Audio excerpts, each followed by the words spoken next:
everyone, welcome back to my channel, and it's finally time for me to start reacting to the 2023 season of Eurovision, so I'm absolutely buzzing.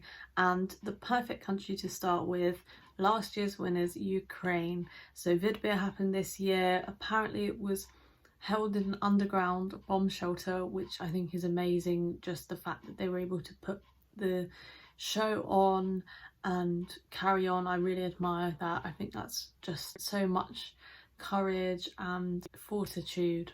So I'm really happy that Ukraine are competing this year. They are co-hosting with the UK, and I'm really excited to see. This is TVORCHI Heart of Steel. I'm just genuinely intrigued as to what they've sent this year. I think it's probably going to be quite hard to top Kalish Orchestra's winning song, which was a fabulous entry from last year. So let's get straight into this. If you're new here, my name is Rachel. I'm a musician as well as a massive Eurovision fan. Also just wanted to say thank you so much for everyone that commented on my previous video where I kind of discussed my mental health and why I haven't been uploading as much recently. I really appreciate the comments. It warms my heart, and it just kind of it gave me this like push in myself to keep doing YouTube and to keep going with this, because I really do get enjoyment out of it. But it's having that, you know, the validation from you guys, it really helped me. So thank you, and thank you for those who shared their own personal experiences with mental health.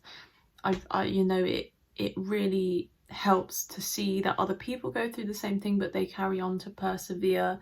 So yeah, I'm really grateful.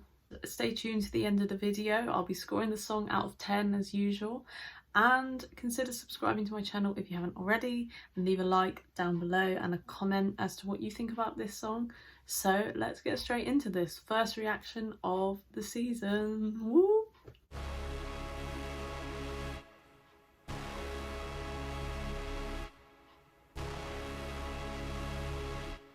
Sometimes gotta let it go. Sometimes gotta look away. Sometimes you just gotta know when to stick your middle finger up in the air. I cannot explain. Tell you how I feel. Life is just a game, and I'm playing for the win. Don't be scared to say just what you think. Cause no matter how bad someone Look at these visuals, sick. Don't get what you say, don't get how you feel. Get out of my way, This is so interesting.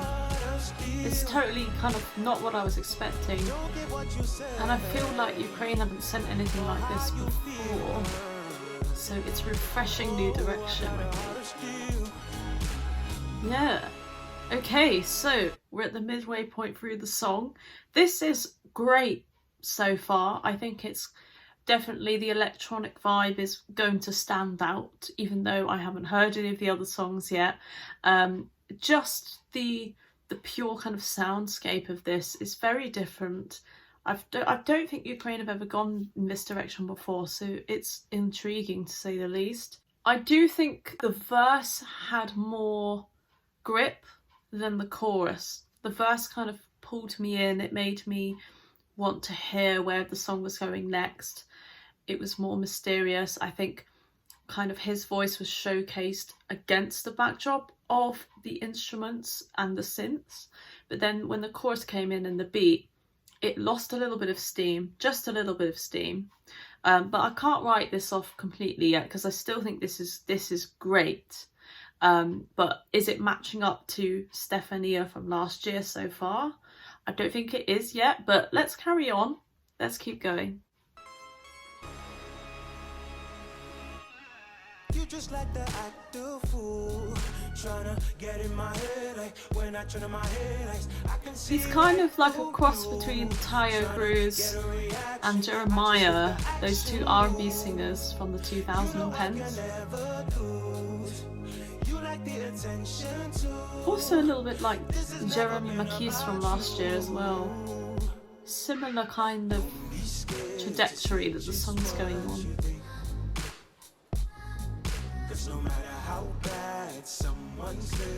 I like the bass is really deep as well. It's driving the song quite a bit.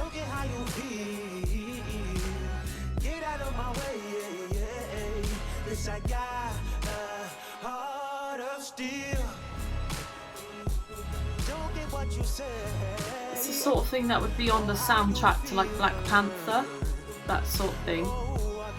But the chorus is lacking that additional punch. Maybe because, do you know what, I'll give a round up in a minute because people are going to get annoyed at me talking. Yeah, okay. So my theory is that wasn't hitting as hard as it potentially could have, because he was not going into the upper register of his vocal as much as he probably could. If we had more falsetto, or even just pushed into a chest voice of some high notes in there, harmonies, something that would really kind of make the song more punchy and really pierce through the rest of the backing track and the sound design of it all. It's really missing that just, you know, punch in the gut feeling. That's what I was missing. But I do really like the instrumental that was going on underneath his vocals. It's really kind of sexy bass lines, kind of, yeah, reminiscent of the Black Panther soundtrack, something Kendrick Lamar could have had underneath a rap. I don't know, but that's a very, very promising effort so far. I think, is it giving me winner vibes? No, it's not, but I still think this is great. I'm gonna give that a 7 out of 10. It would have been higher, like I said, if there was just a bit more punch in the vocal. Not in terms of his singing voice. I think his singing voice is just, you know, great. I really like the tone. It was actually just the way it had been written, the melody. I think it could have pushed it up a little bit higher. Have some more showy notes in there. Not cringy showy notes, but more kind of like, look what my voice can do. Vocal gymnastics that are classy and that really meld well with the rest of the song and the backing, that kind of thing. But please let me know what you guys think about this entry, and stay tuned for more videos coming soon. I'm planning on listening to the Belgian song and also the Albanian entry. I've got plans to look at the MESC songs as well, so stay tuned for that. Benidorm Fest, Sanremo, so much to look forward to. So stick around, and I hope you guys have a great week for the time being, and I'll see you soon. Bye.